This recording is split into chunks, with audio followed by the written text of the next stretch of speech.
ഒരു സിനിമ പാട്ടിന്റെ സ്പീഡ് കൂട്ടുക അല്ലെങ്കിൽ അതിന്റെ പിച്ച് മാറ്റി അപ്ലോഡ് ചെയ്താൽ യൂട്യൂബിനെ പറ്റിക്കാൻ എന്ന് കരുതുന്ന ഒരുപാട് പേരുണ്ടല്ലേ. എന്നാൽ അതൊരു വെറും മിത്താണ്. നിങ്ങൾ എന്തൊക്കെ സൂത്രപ്പണി ചെയ്താലും 2 സെക്കൻഡുള്ള യൂട്യൂബ് ആ പാട്ട് കണ്ടുപിടിക്കും. എന്താണ് യൂട്യൂബിന്റെ കില്ലർ കോപ്പിറൈറ്റ് സിസ്റ്റത്തിലെ പിന്നെ സാങ്കേതിക വിദ്യ? 2026 വന്നിരിക്കുന്ന ഞെട്ടിക്കുന്ന പുതിയ മാറ്റങ്ങൾ എന്തൊക്കെയാണ്? ഒപ്പം കോടിയിൽ ലാഭം ഉണ്ടാക്കുന്ന ആ ടോപ്പ് 5 ചാനൽ എന്തൊക്കെയാണെന്ന് അറിയാമോ? നമുക്കിത് വളരെ ലളിതമായി മനസ്സിലാക്കാം. എന്താണ് കണ്ടന്റ് ഐഡി?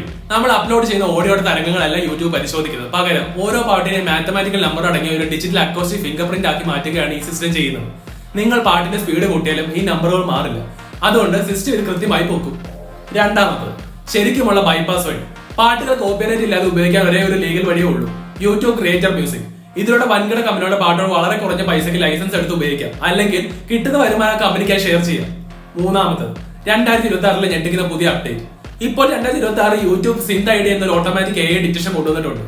നിങ്ങൾ ഏതെങ്കിലും പ്രശസ്ത ഗായകന്റെ ശബ്ദം AI വഴി ക്ലോൺ ചെയ്ത് പാട്ടുണ്ടാക്കിയാൽ യൂട്യൂബ് അത് സ്വന്തമായി തിരിച്ചറിഞ്ഞ് നിങ്ങളുടെ വീഡിയോയ്ക്ക് താഴെ ഓൾറെഡി കണ്ടന്റ് എന്ന ലേബൽ നമ്മളോട് ചോദിക്കാതെ തന്നെ ഒട്ടിക്കും. 2026 കണക്കുകൾ പ്രകാരം ലോകത്തെ ഏറ്റവും കൂടുതൽ വരുമാനം ഉണ്ടാകുന്ന ചാനലുകൾ ഇവയാണ്. ഒന്നാമത് മിസ്റ്റർ ബീസ്റ്റ്, 500 മില്യൺ സബ്സ്ക്രൈബേഴ്സ് ആണ് ഇവർക്കുള്ളത്.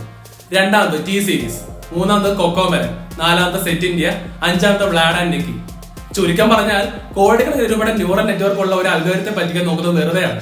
നിയമപരമായി മുന്നോട്ട് പോകുന്നതിലാണ് ബുദ്ധി. നിങ്ങളുടെ പ്രിയപ്പെട്ട യൂട്യൂബർ ആരാണ്? താഴെ കമന്റ് ചെയ്യും. വീഡിയോ ക്രിയേറ്റർമാരെ നിങ്ങളുടെ കൂട്ടുകാർക്കായി ഇൻഫർമേഷൻ വേണ്ടി ഇപ്പോൾ തന്നെ ഷെയർ ചെയ്യും. Stay logical. ബൈ.